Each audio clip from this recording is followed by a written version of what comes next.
وبارك وسلم تسليما كثيرا.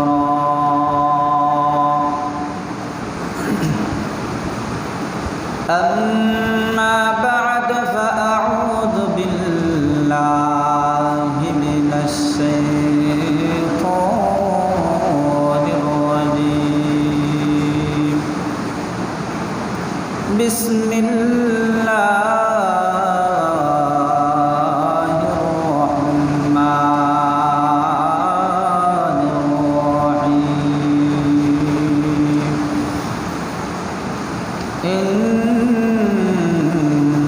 صلاتي ونسكي ومحياي ومماتي لله رب العالمين. وقال رسول الله صلى الله عليه وسلم فتيبوا بها نفسا أو كما قال عليه الصلاة والسلام.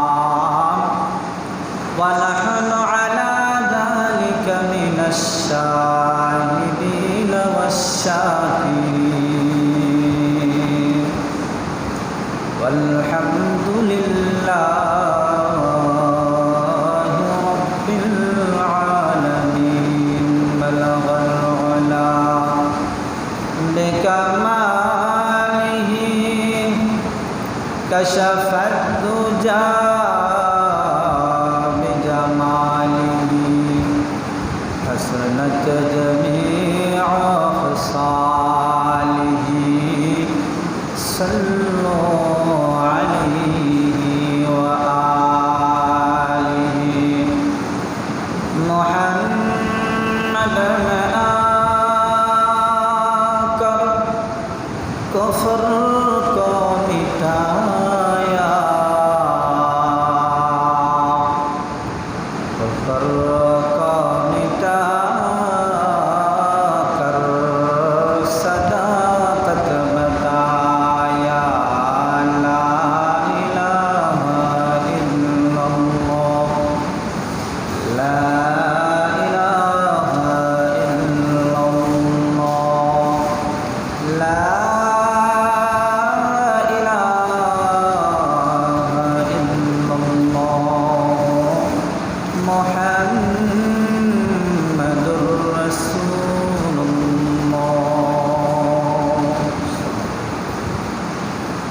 উপস্থিত সম্মানিত মুআজ্জাজ মুকাররম বয়োজ্যেষ্ঠ বয়োকনিষ্ঠ জ্ঞানী গুণী বাবারা ভাইয়েরা আমার, মহান রব্বে কারিমের দরবারে শুকর গুজার আদায় করি যে রব্বে কারিম জিলহজ মাসের আজ 7 তারিখ জুমাবার মসজিদের মধ্যে আসবার বসবার তৌফিক দান করেছে। এই জন্য আমরা সকলে জোরে সোরে বলি আলহামদুলিল্লাহ। আল্লাহ পাক রব্বুল আলামিন যাদের কল্যাণ চান আল্লাহ তাআলা তাদেরকে দিয়ে দিনের কাজ করান। আসছে আমাদের সামনে আগামী সোমবার ঈদুল আজহার দিন। তো এই দিনটা আল্লাহর কাছে বড় প্রিয়, বড় মাহবুব একটা দিন। এই দিনে বান্দার বিসর্জন দেওয়া লাগে, ত্যাগ করা লাগে। কি ত্যাগ করা লাগে? বান্দার সম্পদ কিছু ব্যয় করা লাগে। কার জন্য ব্যয় করা লাগে? আল্লাহর জন্য ব্যয় করা লাগে। কেন ব্যয় করা লাগে? কিছু সওয়াব পাওয়ার জন্য ব্যয় করা লাগে। তো এই সওয়াব পাওয়ার জন্য আল্লাহর জন্য ব্যয় করা। অনেক মানুষ আছে সারা বছর গোশত কিনে খায়, যাদের সামর্থ্য আছে এরা কিনে খায়, আর যাদের সামর্থ্য নাই এরা সারা বছর 1 কেজি গোস্ত কেনার মতো ক্ষমতা নাই, এমন লোকও আছে, হাজার হাজার লাখ লাখ মানুষ। তো এই কুরবানির দিন আসলে পরে বড় লোক যারা আছে, ধনী যারা আছে, 1টা 2টা 3টা 4টা 5টা 10টা 12টা, যে যতটা পারে অতটাই কুরবানি দেয়। কিছু কিছু ধনী আছে এরা মানুষদের মাঝে বিলায় দেয়, আর কিছু কিছু মানুষ আছে এরা মানুষদের মাঝে দিতে চায় না, অল্প দেয়, বাকিটা নিজেই নিয়ে নেয়। এই যে কুরবানি, এই কুরবানিটা পশু জবাই করার নাম কিন্তু কুরবানি না। এই কুরবানিটা নিজের মনকে কুরবানি করা। আল্লাহ তাআলা কি বলেন? লা ইয়ানালাল্লাহু লুহুমুহা ওয়ালা দিমাউহা ওয়ালাকিন ইয়ানালুহুত তাকওয়া মিনকুম। আল্লাহ তাআলা বলেন, বান্দারে তুমি যে কুরবানি করবা, ওই কুরবানির পশুর রক্ত, ওই কুরবানির পশুর গোশত, ওই কুরবানির পশুর হাড্ডি কিছুই আমি আল্লাহর নিকট পৌঁছে না, পৌঁছে শুধু একমাত্র লোহুত তাকওয়া। বান্দারে তোমার অন্তরের নিয়তটা একমাত্র আমি আল্লাহর দরবারে পৌঁছে। ও বান্দা, ও বান্দিরে, তোমার অন্তরের নিয়তটা যদি ভালো হয়, আমি আল্লাহ তোমার এই কুরবানিটারে কবুল করিয়া, তোমার এই কুরবানির পশুটাকে আমি লালন পালন করিয়া মোটা তাজা বানায়, এত সুন্দর বানায়। আসরের ময়দানে কঠিন মুসিবতে যখন তুমি পড়ে যাবে, ফুলসিরাতের ফল 30,000 বছরের রাস্তা, আমাবস্যা রাত্রির চেয়ে অন্ধকার, হীরার চেয়ে ধার, চুলের চেয়ে চিকন, এমন একটা রাস্তা বান্দারে, 30,000 বছরের রাস্তাটা তোমার পাড়ি দিতে হবে। ওইখানে পাড়ি দেওয়ার জন্য তোমার কোনো যানবাহন পাবে না। তোমরা যে কুরবানির পশুটা জবাই করো, যদি তোমাদের অন্তরের নিয়তটা ভালো থাকে, আমি আল্লাহ তোমাদের পশুটারে কবুল করিয়া নিয়ে যায়। এই পশুটার রূহটা তো চলিয়া যায়, ওই রূহটা দিয়া আমি ওই পশুটা বানাই এটারে জান্নাতের ভিতরে লালন পালন করি। বান্দারে যখন তুমি মুসিবতে পড়িয়া যাবে, কেউ থাকবে না তোমাকে বাঁচানোর মতো, তখন আমি আল্লাহ ফুলসিরাতের ফুল তুমি পাড়ি দেওয়ার জন্য, ওই যে তুমি দুনিয়াতে কুরবানি দিছিলা, ওই কুরবানির পশুটারে মোটা তাজা বানাইয়া, ওই পশুটার উপরে সওয়ারি করাইয়া তোমার 30,000 বছরের রাস্তা আমি আল্লাহ পার করাইয়া দিব। আর জোরে বলেন না সুবহানাল্লাহ। এখন অনেকে আছে সামর্থ্য টাকা সত্ত্বে কুরবানি দেয় না, এদের ব্যাপারে নবীজি বলেছেন, ফালা মুসাল্লানা, এরা যেন আমার মুসাল্লার দ্বারের কাছে না আসে, এরা যেন দূরে দূরে থাকে, কারণ টাকার মায়া ত্যাগ করতে পারে না। কিছু টাকা চলে যাবে, এটা মায়াটা ত্যাগ করতে পারে না। তার মানে একদিকে আল্লাহর মায়া, আরেকদিকে টাকার মায়া। আল্লাহর মায়া এসে কুরবানিটা দিতে পারে না, আল্লাহর মুহাব্বতে কুরবানিটা সে দিতে পারে না। টাকার প্রতি তার মহাব্বত বেশি, এই জন্য টাকা হাত থেকে চলে যাবে, এই জন্য সে কোরবানিটা দেয় নাই। আল্লাহ তাআলা বলে, বান্দারে আমি আল্লাহই তো তোমার সম্পদ দিয়েছি, আমি আল্লাহর জন্য খরচ করবা। আল্লাহ তাআলা বলেন, ইন্না সালাতি ওয়া নুসুকি ওয়া মাহইয়ায়া ওয়া মামাতি লিল্লাহি রাব্বিল আলামিন। আমার নামাজ, আমার কুরবানি, আমার যাকাত, আমার হজ, যা কিছু আছে সব কিছু কার জন্যে? জোরে বলেন কার জন্যে? আরো জোরে বলেন কার জন্যে? আল্লাহর জন্যে। সব কিছু আল্লাহর জন্যে। আল্লাহ ছাড়া অন্য কারোর জন্যে, গায়রুল্লাহর জন্যে যদি করে তাহলে সেটা শিরক হয়ে যাবে। ও কোরবানিটা তারা যারা আপনারা কোরবানি করেন, লক্ষ লক্ষ টাকা খরচ করে কোরবানি করেন, আপনার মনের নিয়তটা যদি হয়ে যায় গোশত খাওয়ার নিয়ত, তাহলে আপনার কোরবানিটা বাতিল। কোরবানিটা ভাই বোনেরা ভালো করে শুনেন, আপনার কোরবানিটা দেওয়াটা যদি হয়ে যায় লোক দেখানো, মানুষ আমাকে দানবেরি বলবে, আমি কোরবানি দিতেছি, মানুষ আমাকে বাবা দিবে। কোরবানির মাঠে যাইয়া বলেন সবচেয়ে বড় কোরবানি, এই মাঠে যত গরু কোরবানি, মহিষ কোরবানি, ছাগল কোরবানি হয়েছে, সবচেয়ে বড় কোরবানি আমার পশুটাই হয়েছে। এই যে আপনি বাহাদুরিটা করলেন, বড়াইটা করলেন, এতটুকু বড়াই করার কারণে আপনার কোরবানির সবটা বাতিল হয়ে গেল, বাতিল হয়ে গেল। তাহলে দরকার নেই এইগুলি বলা, বলবেন যে আল্লাহর জন্যে কোরবানি দিতেছি। আরেকটা জিনিস মানুষ ভুল করে, ওই হুজুর আমরা 7 নামে কোরবানি দিতেছি। না না, 7 নামে কখনো কোরবানি হয় না। বলে হুজুর এটা কি বললেন? হ্যাঁ, 7 নামে কোরবানি হয় না, এক নামে কোরবানি হয়, সেই নাম হলো আল্লাহর। জোরে বলেন কার নামে কোরবানি দেব? আল্লাহর নামে কোরবানি দেব। এতটুকু বলতে পারেন যে হুজুর আমরা 7 জনে মিলে আল্লাহর জন্য কোরবানি দিতেছি, কিন্তু 7 নামে বলা যাবে না। যদি 7 নামে বলেন তাহলে আপনাদের কারো কোরবানি হবে না। এই জন্য একটু ঘুরায়া বলবেন যে 7 জনে মিলে টাকা দিয়ে আমরা এক নামে আল্লাহর জন্য কোরবানি দিতেছি। জোরে বলেন না সুবহানাল্লাহ। কার নামে কোরবানি দেব? বাবার নামে কোরবানি দেওয়া যাবে না। মুহাম্মদ সাল্লাল্লাহু আলাইহি ওয়াসাল্লামের নামে অনেকে কোরবানি দেয়। না না, একমাত্র কার নামে দিতে হবে? আল্লাহর নামে দিতে হবে। আল্লাহর নাম ছাড়া যদি অন্য কোনো নামে কেউ কোরবানি দেয়, তার কোরবানি জায়েজ হবে না, জায়েজ হবে না। একমাত্র আল্লাহর নামেই কোরবানি দিতে হবে। কথা বলেন ঠিক না বেঠিক? কোরবানি আমরা কার নামে দেব?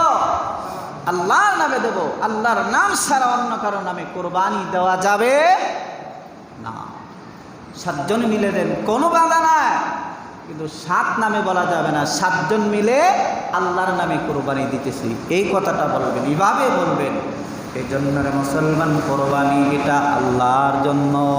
নবীজি বলেন যারা কোরবানি দিবে, কোরবানির বছর প্রথম রক্তের কথা মাটিতে পড়ার সাথে সাথে আল্লাহ পাক পিছনের সকল গুনাহ তারা মাফ করে দেবে। কোরবানির পশম যতটা পশম আছে, প্রতিটা পশমের বিনিময়ে আল্লাহ পাক তার আমল নামায় নেক কোটায়া দিবেন। জোরে বলেন না সুবহানাল্লাহ। এত পরিমাণে সব।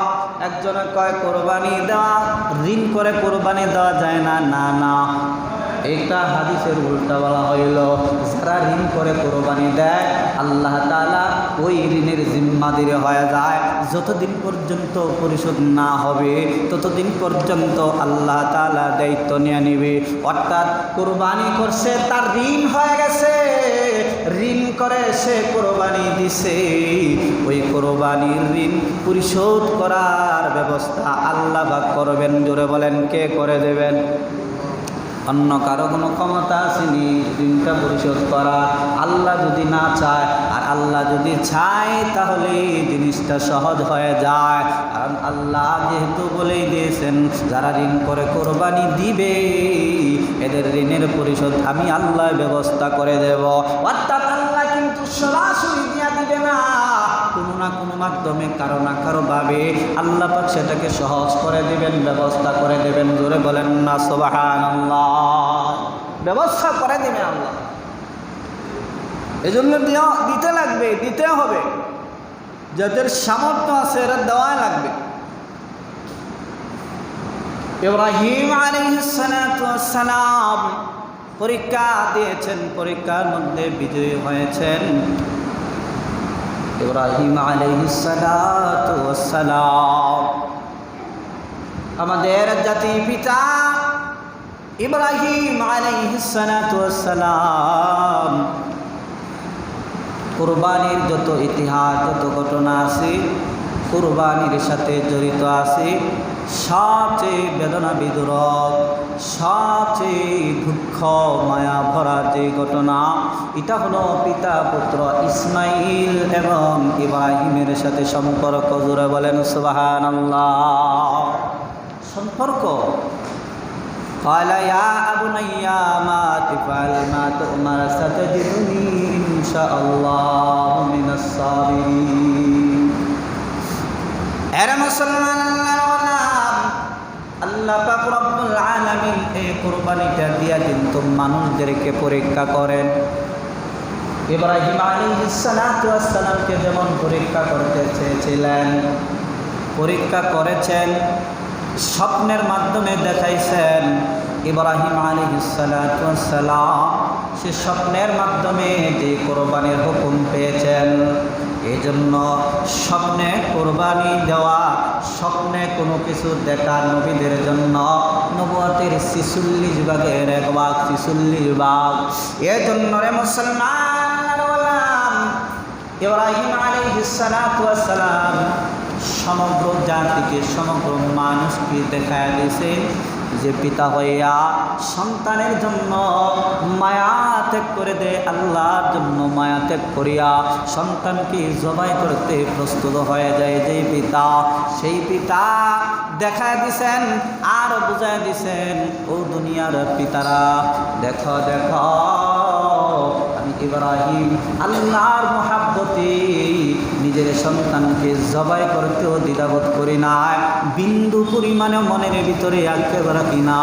আর আমরা যদি নিজের ঘরের একটা পশু জবাই দিতে যাই, মনের ভিতরে একটা কেউ চলি, আহারে এত কষ্ট করিয়া লালন পালন করলাম, এই গরুটাই আবার জবাই করে দিতেছি, মনের ভিতরে কত কষ্ট লাগে, লাগেনি না লাগে না? কারণ এই কোরবানি হলো মনের কোরবানিটাই বড় কোরবানি। আগে নিজের মনকে কোরবানি দেন, তারপরে পশু জবাই দেন, তাহলে বুঝবেন যে আল্লাহ তাআলা আপনার উপর কেমন রহমত দান করে। মরার পরে এটা পাইবেন, মরার পরে আল্লাহ তাআলা দিয়া দেবেন আপনার যে সব অফুরন্ত সব হবে। কারণ একটা মানুষ যখন দুনিয়াতে জীবিত থাকে, প্রতি বছর একটা করে কোরবানি দেয়, প্রতি বছর একটা করে কোরবানি দেয়। ও যদি 50 বছর বাঁচে, তাহলে এবার দেখেন 50 বছরে যদি 30টা 40টা কোরবানি দেয়, তাহলে এবার দেখেন কতগুলি কোরবানি হইতেছে আর কতগুলি সওয়াব হইতেছে। প্রতিটা গরুর বিনিময়ে আল্লাহ তাআলা প্রতিটা পশমের বিনিময়ে সওয়াব দিতে আছেন। তাহলে কি পরিমাণে তার সওয়াব হয়ে যাবে একটাবার চিন্তা করে দেখছেননি? এর জন্য রে মুসলমান, একা আপনার সামর্থ্য নাই 2 জন দেন, 2 জনের সামর্থ্য নাই 3 জন দেন, 3 জনের সামর্থ্য নাই 4 জন দেন, 4 জনের সামর্থ্য নাই 5 জন দেন, 5 জনের সামর্থ্য নাই 6 জন দেন, 6 জনের সামর্থ্য নাই 7 জন দেন, 7 জনের সামর্থ্য নাই 8 জনে কিন্তু দিয়েন না। এমন আসেনি কিছু লোক 7 জন মিলে কোরবানি দিয়েছে, 7 নাম্বার ব্যক্তিটা গিয়ে আরেকটারে মিলাইছে, ওই আমরা 2 জনে 10,000, তুই দিবে 5,000, আমি দেবো 5,000, এই হলো 10,000, 2 জন মিলে একটা শরীক নিব। না না না না, এটা নিলে ওই 7 জনের কোরবানি বাতিল হয়ে যাবে, হবে না, জায়েজ হবে না। এইটা 8 জন হয়ে যায়, 8 জনে কোনো পশুতে কোরবানি দেওয়া যায় না, সর্বোচ্চ 7 ভাগে কোরবানি দেওয়া যায়, 7 জনই দিতে পারবেন। এইরকম যারা করবে এদের কোরবানি কিন্তু হবে না। আরেকটা কথা ভালো করে কান খুলে শুনে রাখেন, আপনি যে কোরবানি দিতেছেন এটা কার জন্য? জোরে বলেন কার জন্য? আরো জোরে বলেন কার জন্য? আপনি চেষ্টা করবেন আপনার কাছে যেই সম্পদ আছে, যেই টাকা আছে, ওই টাকাগুলির মধ্যে, ওই ইনকামগুলির মধ্যে সবচেয়ে হালাল যে টাকাটা, ওই টাকাটা দিয়ে কোরবানি দিবেন। সুদের টাকা দিয়ে কোরবানি দিবেন না, তাহলে আপনার সওয়াব হবে না। কথা বলেন ঠিক না ঠিক? সুদের টাকা দিয়ে কোরবানি দিবেন না, হালাল পিওর টাকা দিয়ে কোরবানি দিবেন। কোরবানি বড় কোরবানি দেওয়াটা আপনার উপর ওয়াজিব না। কোরবানি ছাগল দিয়া কোরবানি দেন, কোনো বাধা নাই, কিন্তু হালাল টাকা দিয়া কোরবানি দেন, এটাই আল্লাহ তাআলার কাছে পৌঁছবে। জোরে বলেন সুবহানাল্লাহ। হারাম টাকা দিয়ে কোরবানি দেন, হারাম টাকা দিয়ে কোরবানি, বড় বড় কোরবানি দিলেও লাভ নাই, এর জন্য ভালো করে খেয়াল রাখবেন, যখন আপনারা শরীক নেবেন তখন চিন্তা করবেন আমার টাকা তো হালাল, কিন্তু যাকে আমি নিচ্ছি তার টাকাটা কি হালাল না হারাম, ওটা কিন্তু আপনার তাহকিক করতে হবে। নয়তোবা ওনার একটি টাকা হারামের কারণে আপনার হালাল টাকাগুলিও বাতিল হয়ে যাবে, অর্থাৎ পুরা কুরবানিটাই বাতিল হয়ে যাবে। এই যে এতগুলি সব কুরবানির পশুর প্রতিটা পশমের বিনিময়ে যে সব বাতিল হয়ে যাবে, রক্তের প্রথম ফোঁটা মাটিতে পড়ার সাথে সাথে সব বাতিল হয়ে যাবে, গুনাহ মাফ বাতিল হয়ে যাবে। হাসরের ময়দানে ফুল সিরাতের ফুল যেটা কুরবানির পশু দিয়ে পার হতে পারবেন ওটাও বাতিল হয়ে যাবে। তাহলে একটু ভুলের কারণে সবগুলি বাতিল হয়ে যাচ্ছে। কথা বলেন নাউযুবিল্লাহ। এই জন্য সাবধান, হালাল টাকা দিয়ে কুরবানি দিবেন, হালাল টাকা, সর্বোচ্চ হালাল টাকা দিয়ে কুরবানি দিবেন। আল্লাহ পাক দেওয়ার তৌফিক দান করুন। একজন মুসলমান কোরবানি আসলে গরিবগুলি মানুষ, গরিব দুঃখী মানুষ যাদের অর্থ নাই, সামর্থ্য নাই, এরা তো কোরবানি দিতে পারে না। ধনীদের দিকে তাকায় থাকে, কারণ এদেরকে আল্লাহ পাক সম্পদ দেয় নাই, এদেরকে না দিয়া আল্লাহ অপরাধ করে নাই, কারণ এদেরকে না দিয়া ধনীদেরকে সাহায্য করেছে, সহযোগিতা করেছে। বলে হুজুরিরা কেমনে? কারণ সবাই যদি ধনী হয়ে যাইত তাইলে মেন হলগুলি সাফ করতো কেডা? বাথরুমের টাঙ্কিগুলি সাফ করতো কেডা? সবাই যদি সমান তাহলে ধনী হয়ে যাইত। এই জন্য একজনের আল্লাহ ধনী বানাইছেন, আরেকজনকে গরিব বানাইছেন, যাতে একজনের কাজ আরেকজনে করে দিতে পারে। সবাইকে যদি গরিব বানাইতো তাইলেও সমস্যা হয়ে যাইত, সবাইকে যদি ধনী বানাইতো তাইলেও সমস্যা হয়ে যাইত। এই জন্য এক শ্রেণীর মানুষে আল্লাহ পাক ধনী বানাইছে, আরেক শ্রেণীর মানুষে আল্লাহ পাক গরিব বানাইছে। এই জন্য গরিব বানাইছে দিকা তারে অবহেলা করতে নাই, গরিব বানাইছে দিকা তারে হেই প্রতিবর্ণনা করতে নাই, সে কুরবানি দিতে পারে না দিকা তারে লজ্জা দিতে নাই, শরম দিতে নাই, কারণ আল্লাহ পাক তারে সামর্থ্য দেয় নাই। যখন সামর্থ্য দিবি তখন সে দিবি। আর যাদের সামর্থ্য নাই এরা যদি নিয়ত করে আল্লাহ তুমি যদি আমাকে সামর্থ্য দিতা তাইলে আমি কুরবানি টিকিয়ে দিতাম, এই নিয়তটা করার কারণে সেই ধনী নিয়ত করছে আবার কুরবানিও দিছে, দিয়াও যে সওয়াব পাইছে। আর ওই গরিব কুরবানি দেয় নাই, শুধু নিয়ত করছে, আফসোস করছে আহারে আমার যদি সম্পদ থাকতো তাইলে আমিও কুরবানি দিতাম। আল্লাহ পাক কয় ওই গরিবের আমলনামায় একটা কুরবানি দেওয়ার সওয়াব প্রবেশ করায়া দেও। আর জোরে বলেন না সুবহানাল্লাহ। গত জুমায় একটা আমলের কথা বলেছিলাম যে মোচ, নখ, অবাঞ্ছিত পশম যা যা কাটার চাঁদ ওঠার আগে কাটবেন, আবার ঈদের দিন কোরবানি দেওয়ার পরে কাটবেন। আল্লাহ পাক ওই কোরবানি দাতার সমপরিমাণ সওয়াব দিয়ে দিবেন। সুবহানাল্লাহ। আলহামদুলিল্লাহ, অনেকেই আমলটা করেছে, অনেকেই করেছে, সওয়াব পেয়ে যাবেন। যারা করেন না আগামী বছর করার সুযোগ আছে, আগামী বছর বাঁচবেন না মরবেন আল্লাহই জানে। যদি বাইচা থাকেন নিয়ত রাখেন যে আগামী বছর করবো ইনশাল্লাহ, কারণ এবার করার তো আর সুযোগ নাই। জিলহজ মাসের চাঁদ ওঠার আগেই আমলটা করবেন। আর ঈদের দিন যে আমলগুলি করবেন, খুব ভোরে ঘুম থেকে উঠবেন, প্রত্যুষে ঘুম থেকে উঠবেন, ফজরের নামাজটা আদায় করবেন, মেসওয়াক করবেন। মেসওয়াক গত রমজানে অনেককে মেসওয়াক দিয়েছি, কই তারা এখন আর মেসওয়াক করে না। কই দিন করছে তারপরে শেষ, রোজা পর্যন্ত করছে তারপরে শেষ না। নবীজির সুন্নত মরণ আগ পর্যন্ত রাখবেন। একটা দিয়ে তো সিস্টেম দেখা নিলাম, শিখা নিলাম, বাকি সারা জীবন যাতে করে যাও। খুব ভোরে ঘুম থেকে উঠে মেসওয়াক করবেন, এটা ঈদের দিনের সুন্নাত।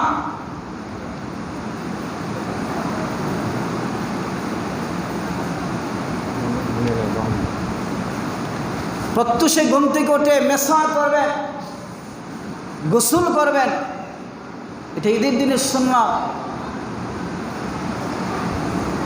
আর ঈদুল আজহার সময় কোনো কিছু না খাওয়া, কুরবানির গোশত দিয়ে খাওয়া, এটা সুন্নাত। খুশবু ব্যবহার করা, এটাও সুন্নাত। সবাই আতর কিনবেন, পারফিউম না যেগুলিতে অ্যালকোহল থাকে, হারাম জিনিস থাকে, চর্বি থাকে, এগুলি না, হালাল আতর কিনবেন, আতর, সুগন্ধিময় আতর। এগুলি কিনে ঈদের দিন ব্যবহার করবেন, এটা সুন্নত। শুধু ঈদের দিন না, জুমার দিনও সুন্নত। আতর ব্যবহার করা সুন্নত, এটা করবেন। সকল নবীরাই আতর ব্যবহার করেছেন। হযরত উমর রাদিয়াল্লাহু তাআলা আনহু দামি, সবচেয়ে বাজারে সবচেয়ে দামি আতর ব্যবহার করেছেন।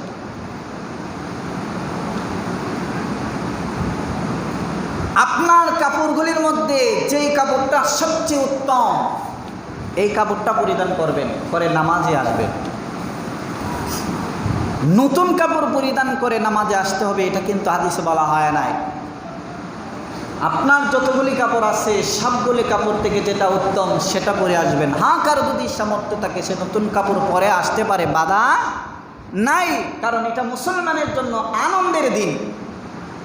বৎসরে 2টা দিন আনন্দ করার জন্য আল্লাহ তাআলা দিয়েছেন। মুসলমানরা আনন্দ করবে, ওই আনন্দের দিন আনন্দ করবে। যেদিন কাদার দিন ওই দিন কাঁদবে।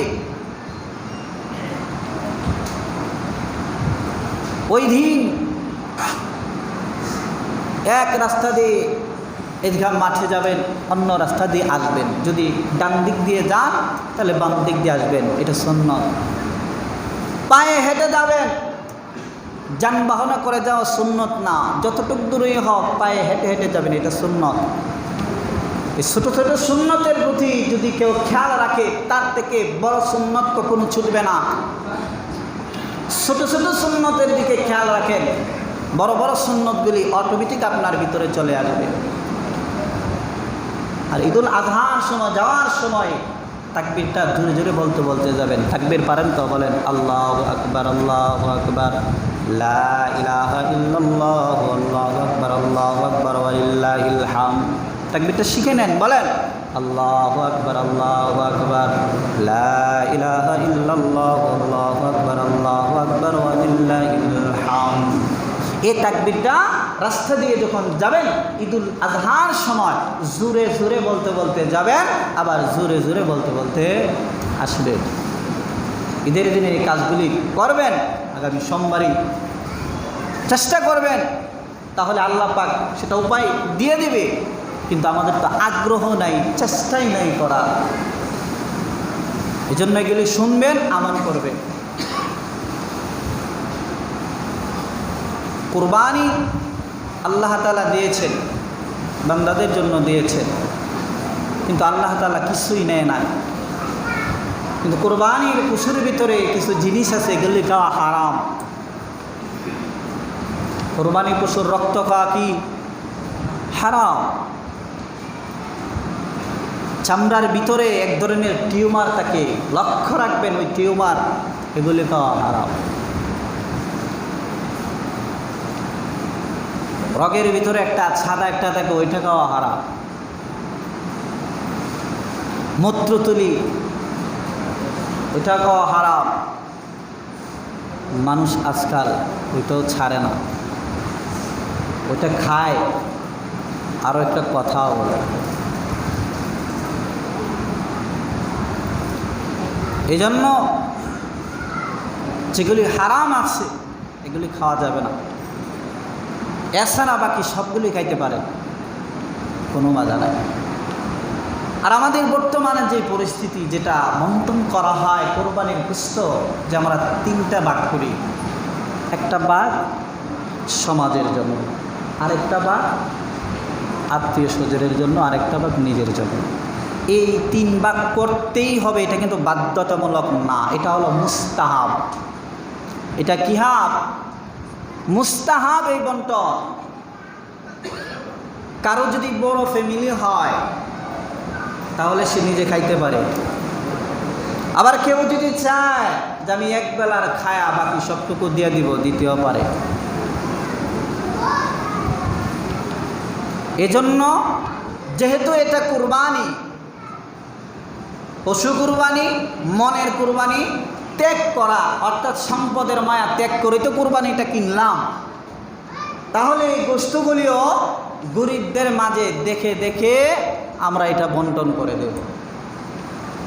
এখন আমরা করি কি, যারা ধনী আত্মীয় স্বজন আছে এদেরকে বাড়ায়া দেয়, আর গরিব যারা আছে এদেরকে কমায়া দেয়, আবার একজন আরেকজনকে দেয়। এটাও দেওয়া ঠিক আছে, তবে গরিব দেখা দেখা, আপনি ধনী আপনি জানেন কোথায় কোন গরিব, কে প্রকৃতপক্ষে গরিব আছে, তারে আপনি নিজে নিয়ে দিয়ে আসেন, এতে আপনার মান কিন্তু কমবে না, আল্লাহ পাক আরও বাড়ায় দেবে। জোরে বলেন সুবহানাল্লাহ, বাড়ায় দেবে। এই জন্য কুরবানিটা কিন্তু নিজেরা খাওয়ার জন্য নয়, গরিবদেরকে দেওয়ার জন্য। ধনী গরিব সবাই একসাথে একদিন যাতে সবার ঘরে ঘরে গোশত থাকে, এই ব্যবস্থাটাই আল্লাহ পাক করে দিছেন। ঈদের দিনও যদি কেউ আলু ভর্তা দিয়ে ভাত খায়, কথাটা চিন্তা করে দেখেছেন? অথচ আশেপাশে ধনীরা কোরবানি দিয়েছে এমন এক জায়গার ঘটনা, এখানে না, অন্য জায়গা। এজন্য যারা কোরবানি দেবেন এদের দায়িত্ব হলো যে আপনার আশেপাশে কোনো গরিব ফকির মিসকিন আছে কিনা খোঁজ করে তালাশ করে তার বাড়িতে নিয়ে পৌঁছে দেওয়া। তাহলে বুঝবেন যে আপনার কোরবানিটা আল্লাহর দরবারে কবুল হয়ে গেছে। মনের কোরবানি হচ্ছে বড় কোরবানি, এই কোরবানিটা আপনারা দিবেন। আল্লাহ রাব্বুল আলামিন কোরবানি দেওয়ার সামর্থ্য যাদের নাই এদেরকে দেওয়ার তৌফিক দান করুন। একজন আয়সা কেঁদে দিস, হুজুর আমি কোরবানি দেই নাই দেখা আজকে আমি অবহেলিত, ঈদের দিন কষ্ট লাগলো। এজন্য যারা সম্পদ আছে তারা কোরবানি দেন, পারলে 2টা করে দেন, একটা দিয়ে দেন গরিবদের মাঝে, বিলি দিয়ে দেন, সব দিয়ে দেন।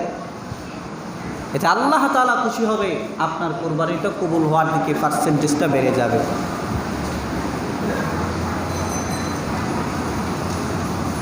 কোরবানির পশু আমরা জবাই করি, পশুর সাথে রশি থাকেনি, থাকে না, রশিটাও বাড়িতে নেবেন না, এটাও সদকা করে দেবেন, অথবা এটা বিক্রি করে এটার টাকাটা ফকির মিসকিনকে দিয়ে দেবেন। আর লক্ষ টাকা দিয়ে যদি গরু কোরবানি দিতে পারেন, লক্ষ টাকা যদি চলে যায়, রশিটা আর কয় টাকা, এটাও আল্লাহর রাস্তায় দিয়ে দিবেন, সব দিয়ে দিবেন আল্লাহর রাস্তায়। এতে আপনি কোনোদিন ঠকবেন না, আল্লাহ পাক আপনাকে জিতায় দেবে। মনের কোরবানি, সব কোরবানি।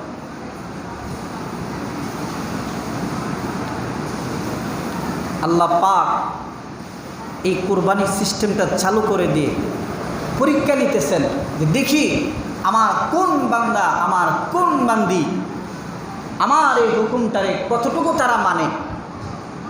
কারণ আল্লাহ তাআলার বান্দা বান্দি পৃথিবীতে অভাব নাই। আল্লাহ তাআলা সবাইকে চিনে, সবাইকে জানে, সবাইকে দেখে, সবার খবর রাখে। কিন্তু আমরা বান্দারা আল্লাহর সাথে কতটুকু সম্পর্ক রাখতে পেরেছি, আল্লাহর হুকুমগুলি কতটুকু আমরা মানতে পেরেছি, আল্লাহ যে আমাদেরকে পরীক্ষা নিচ্ছেন আমরা কতটুকু পরীক্ষা দিতে পারছি, কত নম্বরে আমরা পাস হইতে পারছি, এই বিষয়টি আমাদের মাথায় রাখতে হবে। একমাত্র আল্লাহর জন্যই করব। ইন্না সালাতি ওয়া নুসুকি ওয়া মাহইয়ায়া ওয়া মামাতি লিল্লাহি রাব্বিল আলামিন। আমার যা কিছু হবে সব কিছু একমাত্র কার জন্য হবে? আল্লাহর জন্য হবে। এই জন্য আমরা এই আমলগুলি করব, এই কাজগুলি আমরা করার চেষ্টা করব, আপ্রাণ চেষ্টা করব, 100 থেকে 100 করার জন্যই চেষ্টা করব। আল্লাহ পাক সবাইকে আমলগুলি করার তৌফিক দান করুন। ওয়া আখিরু দাওয়ানা আলহামদুলিল্লাহি রাব্বিল আলামিন। যারা সুন্নাত পড়েন তারা